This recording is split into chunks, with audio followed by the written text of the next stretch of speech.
Todo mundo viu as imagens. O povo nas ruas, bandeira no peito, lágrima nos olhos.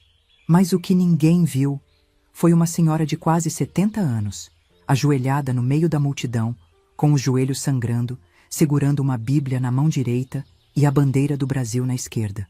Eu estava lá, no acampamento, no 8 de janeiro. E o que me levou até aquele chão começou muito antes mesmo. Tem gente que acha que uma senhora de quase 70 anos não tem mais força para nada, que o tempo já passou, que é hora de descansar, aceitar tudo calada. Pois bem, em janeiro de 2023, com a bandeira do Brasil nas costas, rezando com os joelhos enterrados no chão quente da esplanada dos ministérios, enquanto o helicóptero sobrevoava baixo e policial me olhava com cara de bandido. E quer saber? Não me arrependo. Eu passei a vida inteira vendo injustiça, covardia e mentira. E naquele dia, minha alma explodiu. Não tinha mais como fingir que não via. Aquilo foi só o fim de uma estrada longa, que começou lá atrás, num cantinho do sertão. Me chamo Sebastiana Honorina da Luz, mas por aqui todo mundo me conhece como Dona Bastinha. Tenho 67 anos e moro em Taguatinga, no Distrito Federal. Mas nasci bem longe daqui, em São Miguel do Tapuio, no interior do Piauí. Fui filha de lavrador com parteira, a quinta de 9 irmãos, criada no meio da roça, com chão rachado, fogão de lenha e missa uma vez por mês. A vida era dura, mas tinha verdade. Cresci ouvindo minha mãe cantar hinos e orar baixinho antes de dormir. Foi com ela que aprendi que Deus nunca abandona os seus, por mais que pareça. Meu pai era homem calado, de palavra curta e mão firme.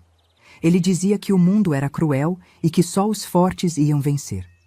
Mas força, naquela época, era acordar 4 da manhã para tirar água do poço, era carregar pedra no lombo para fazer a cerca, era comer farinha seca e dizer graças a Deus. Foi ali que aprendi a engolir choro e dar conta da vida, mesmo sem ter quase nada. A gente não sabia o que era conforto, mas sabia o que era respeito. E eu cresci com isso martelado no peito.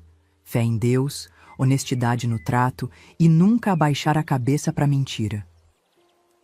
Quando completei 15 anos, fui convidada para um culto evangélico numa casa simples de barro batido. Era coisa pequena, com meia dúzia de vizinhos e um senhor que lia a Bíblia com as páginas amareladas. Mas naquele dia, alguma coisa mexeu comigo de um jeito que nem sei explicar. Parecia que Deus me puxava para perto dele. Me entreguei de corpo e alma. A igreja virou meu abrigo, meu norte, minha família espiritual. Ali eu encontrei propósito. Mas antes de eu continuar essa história, me diz aqui nos comentários, qual é o seu nome e de onde você está ouvindo a história dessa velha patriota que ainda crê no Brasil? Com 19 anos, comecei a costurar para as vizinhas.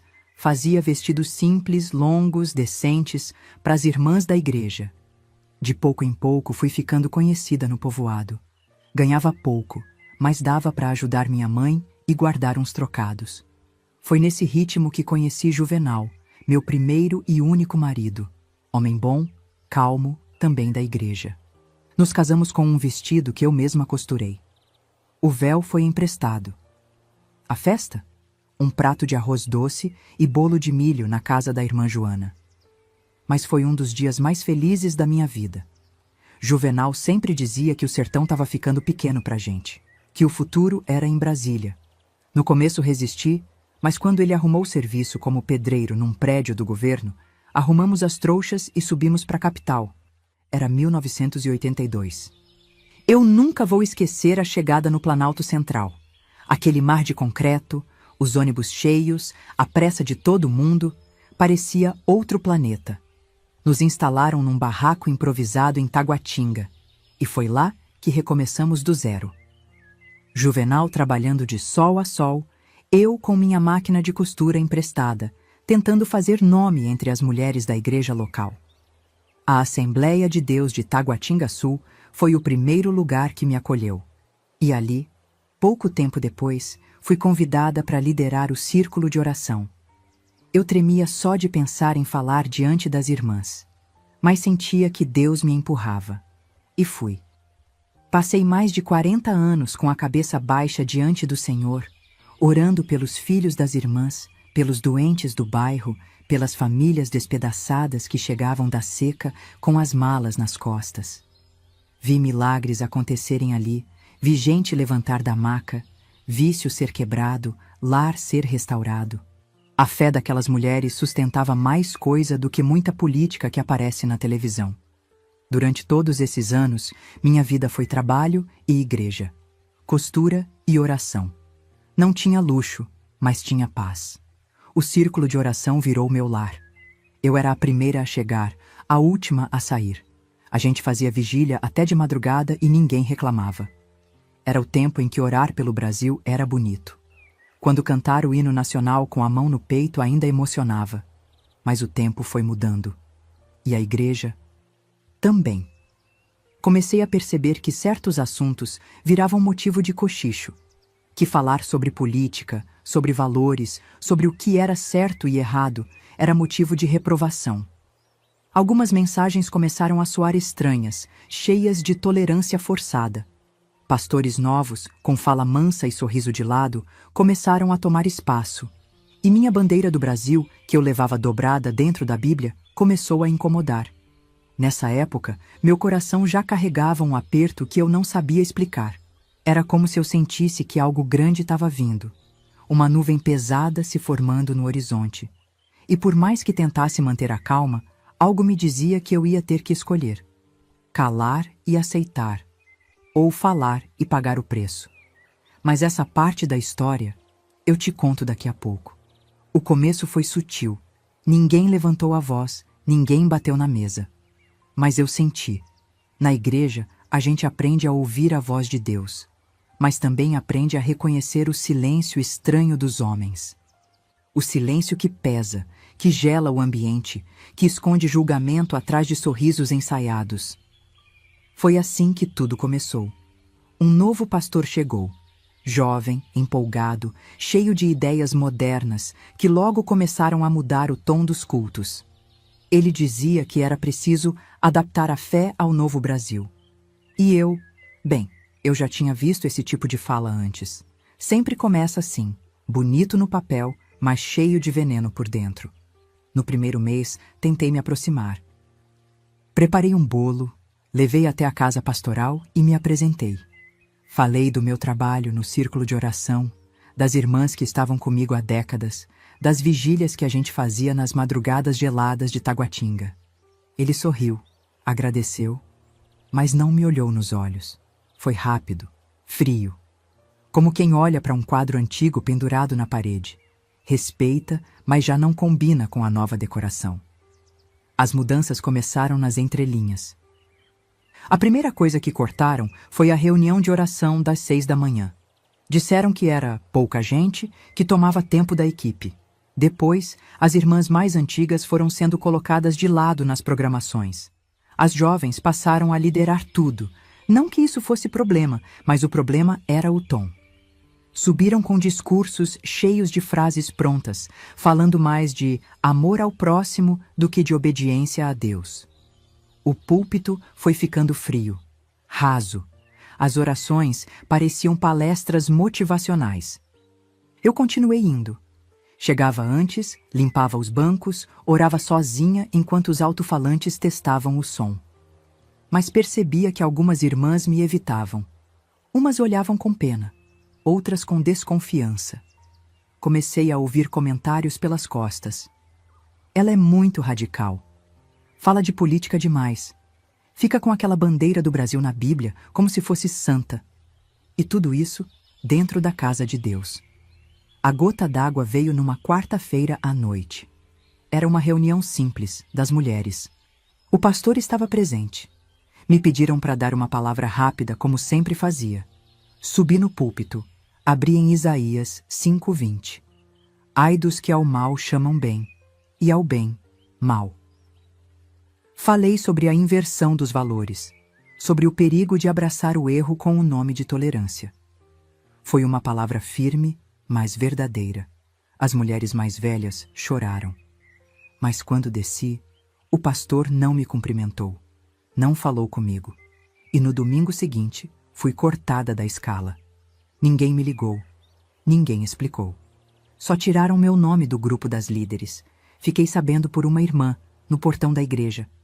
Disse que era a ordem da coordenação, que, por enquanto, o púlpito ia passar por uma reformulação. Me senti rasgada por dentro, como se tivessem me arrancado uma parte do corpo. 40 anos. 40 anos servindo, ajoelhando, jejuando. E, de repente, eu era um problema. Tentei marcar uma conversa com o pastor.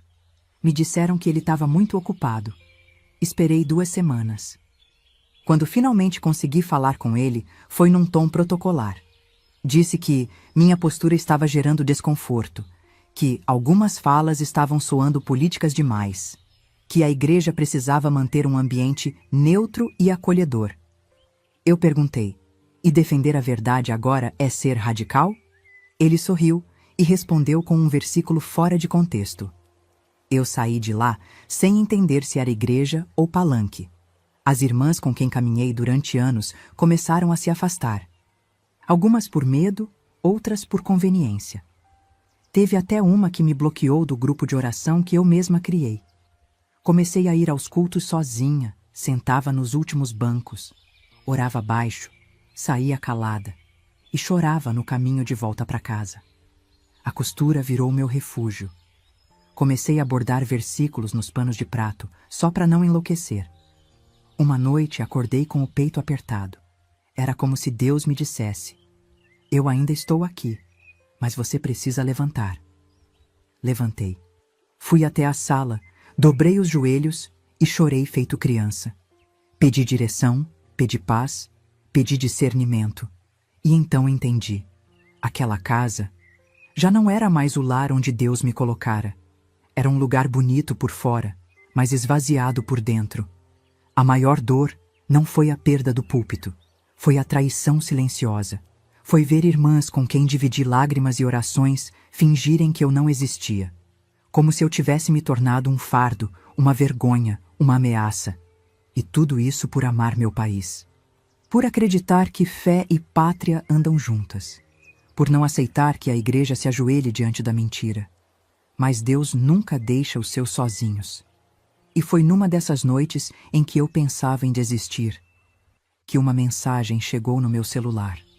Uma irmã de outra congregação, do outro lado do Distrito Federal, me escreveu: Dona Bastinha, a senhora precisa conhecer o que está acontecendo na frente do quartel. E foi assim que tudo começou a mudar. E se esse comecinho da minha história já te tocou de algum jeito, manda esse vídeo para alguém da sua família que também merece ouvir a verdade de uma vida inteira. Pode ser que mude o dia, ou até a fé de alguém. Depois daquela conversa fria com o pastor, nunca mais pisei naquela igreja. Não por mágoa. Mágoa é coisa que a gente entrega nas mãos de Deus. Mas por dignidade. Aquilo já não era mais um templo, era um palco. E eu não nasci para atuar. Os primeiros dias em casa foram silenciosos demais. O rádio desligado, o celular sem toque, o grupo de oração calado. O que antes era rotina virou vazio. E o vazio pesa. A gente escuta até o próprio pensamento gritando. Mas Deus sabe trabalhar no silêncio. Ele cava fundo quando quer reconstruir. Foi numa madrugada, sentada na varanda, com a máquina de costura ao lado, que eu entendi. Eu podia ter perdido o púlpito dos homens, mas o altar que Deus construiu dentro de mim, esse ninguém toca. Liguei a máquina, ajeitei um tecido verde que estava guardado fazia meses e comecei a costurar sem parar. Costurava chorando. Costurava orando. Costurava lembrando de tudo que ele já tinha feito por mim. No começo, eram só vestidos simples, longos, como sempre fiz. Mas num impulso, peguei uma linha dourada e bordei um versículo na barra de um deles. 1000 cairão ao teu lado e 10.000 à tua direita, mas tu não serás atingido. Quando terminei, senti um calor no peito. Era como se Deus dissesse: continua, minha filha. E continuei. Passei a bordar versículos escondidos nas golas, nos punhos, nos forros. Era a minha forma de pregar, mesmo sem voz. As irmãs que me ignoraram continuavam caladas, mas outras começaram a aparecer. Gente que eu nem conhecia mandava mensagem.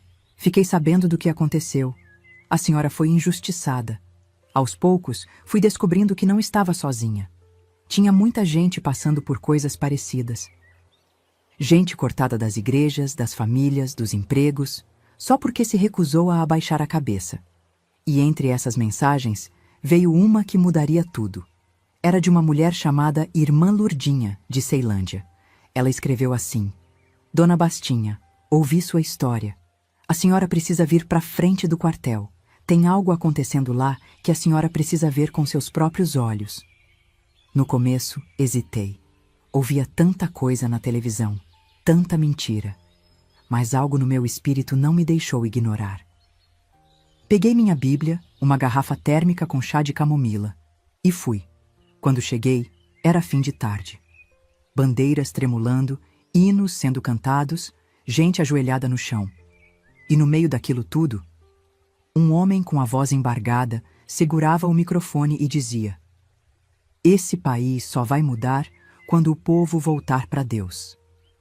Eu comecei a chorar sem entender por quê. Parecia que eu tinha voltado para casa. Uma casa diferente, mas com a mesma presença que um dia senti naqueles cultos de fogo de anos atrás. Voltei no dia seguinte, e no outro também. Levei vestidos, levei comida, levei versículos bordados. As mulheres me chamavam de vó da resistência. Os jovens sentavam ao meu redor para ouvir as histórias do tempo em que a igreja não se envergonhava de orar pela pátria. Dormi em banco de praça, rezei sob a lona, com a chuva batendo nas costas. E a cada dia, meu coração se reconstruía. Comecei a pregar de novo. Não num púlpito, mas debaixo de um guarda-sol azul, com um megafone emprestado. Falava do amor de Deus, da verdade que liberta, do Brasil que não pode ser vendido. Um dia, uma moça de trança se ajoelhou ao meu lado e disse: A senhora me lembrou minha avó. Eu estava perdida, mas agora quero voltar para a fé. Foi aí que eu entendi. Deus me tirou de uma igreja que se calou, para me colocar num altar que fala alto. Cada oração ali era real, cada lágrima verdadeira. Ali, ninguém se importava com marca de roupa, com cargo, com diploma. O povo era povo. E a fé era fé sem maquiagem. As crianças corriam com bandeirinhas, os velhos oravam com o rosto no chão. E no meio disso tudo, eu me sentia viva de novo. Teve uma noite que choveu forte, a lona rasgou, molhou tudo. E mesmo assim, a gente cantou. Cantou com os pés na lama e os olhos no céu. Eu olhei para o lado e vi um senhor de muletas chorando em silêncio, segurando a Bíblia contra o peito. Pensei comigo: se isso aqui não é igreja, então eu não sei mais o que é. Foi ali, naquela tenda improvisada, que descobri que a gente não precisa de paredes para ser templo. Que o verdadeiro culto acontece quando a gente entrega tudo, até o medo. E eu entreguei. Entreguei minha reputação, meu conforto, minha rotina, para dizer em voz alta que o Brasil ainda tem povo de joelhos. Agora, vou falar uma verdade. Duvido você curtir esse vídeo. Duvido mesmo. Porque só quem sente no peito esse amor pelo Brasil vai ter coragem de mostrar que está do lado certo. Então, quero ver se você é desses. Depois daquela primeira tarde diante do quartel, nunca mais voltei para casa do mesmo jeito. Era como se uma parte de mim tivesse despertado, uma parte que andava adormecida dentro da igreja, abafada pelo medo de desagradar os homens. No acampamento, cada rosto era um testemunho. Tinha quem veio de longe, quem deixou o trabalho, quem vendeu coisa de casa para conseguir ficar ali. Eu, do meu jeito, fui ficando também. Chegava cedo com minha térmica de chá, meus panos de prato com versículos e algumas bandeirinhas que comecei a costurar à mão. Quando vi, já estavam me chamando de vó do chá e da fé. A cada dia mais gente aparecia. Alguns vinham só olhar, outros para zombar. Mas muitos mesmo, vinham com o coração quebrado. Teve um senhor de terno surrado que chegou chorando, dizendo que nunca pensou que veria o Brasil desse jeito. Eu sentei ao lado dele, dei um copinho de chá e falei: enquanto a gente tiver fé, ainda tem jeito. Ele segurou minha mão e disse: a senhora me lembrou minha mãe. E naquele instante, percebi que não era só uma manifestante. Eu era um ponto de refúgio.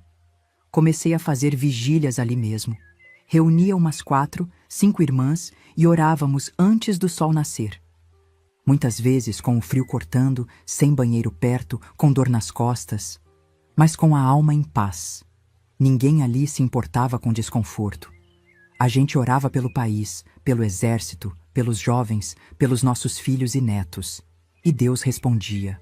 Respostas que vinham em forma de paz, de unidade, de força para mais um dia. Alguns começaram a levar som, microfone. A vigília cresceu.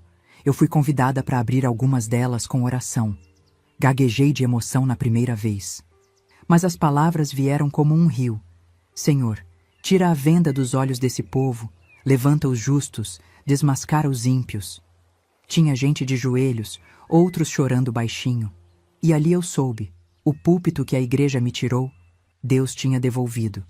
E era bem maior. No dia 7 de janeiro, dormi inquieta. Tive um sonho estranho, como se o chão tremesse. No outro dia, levantei cedo, com o coração acelerado. Não conseguia ficar em casa. Peguei a Bíblia, a garrafa de chá, minhas bandeiras e fui. Quando cheguei perto da esplanada, já tinha um mar de gente. Bandeiras, vozes, orações, gritos de liberdade. Mas no fundo do peito, algo dizia que aquele dia ia marcar a história. E marcou. Eu não entrei em prédio nenhum. Eu fiquei do lado de fora, de joelhos, com a testa no chão quente. Orei como nunca tinha orado antes. Ao meu redor, outros faziam o mesmo. Tinha um senhor com a mão no peito, uma moça chorando com a Bíblia molhada de lágrima. No meio do barulho, havia silêncio dentro de mim. E naquele silêncio, ouvi a voz de Deus. Você fez o que te pedi. Do meu lado, uma jovem sentou devagar. Cabelos enrolados, olhos marejados. Ficou me olhando um tempo, depois disse: a senhora me lembra minha avó. Ela também dizia que um dia o Brasil ia acordar. Segurei a mão dela e falei: então vamos acordar juntas, minha filha. Ela me abraçou forte, como se quisesse agarrar esperança. E naquele abraço, vi uma geração que ainda vale a pena lutar. Depois veio a correria.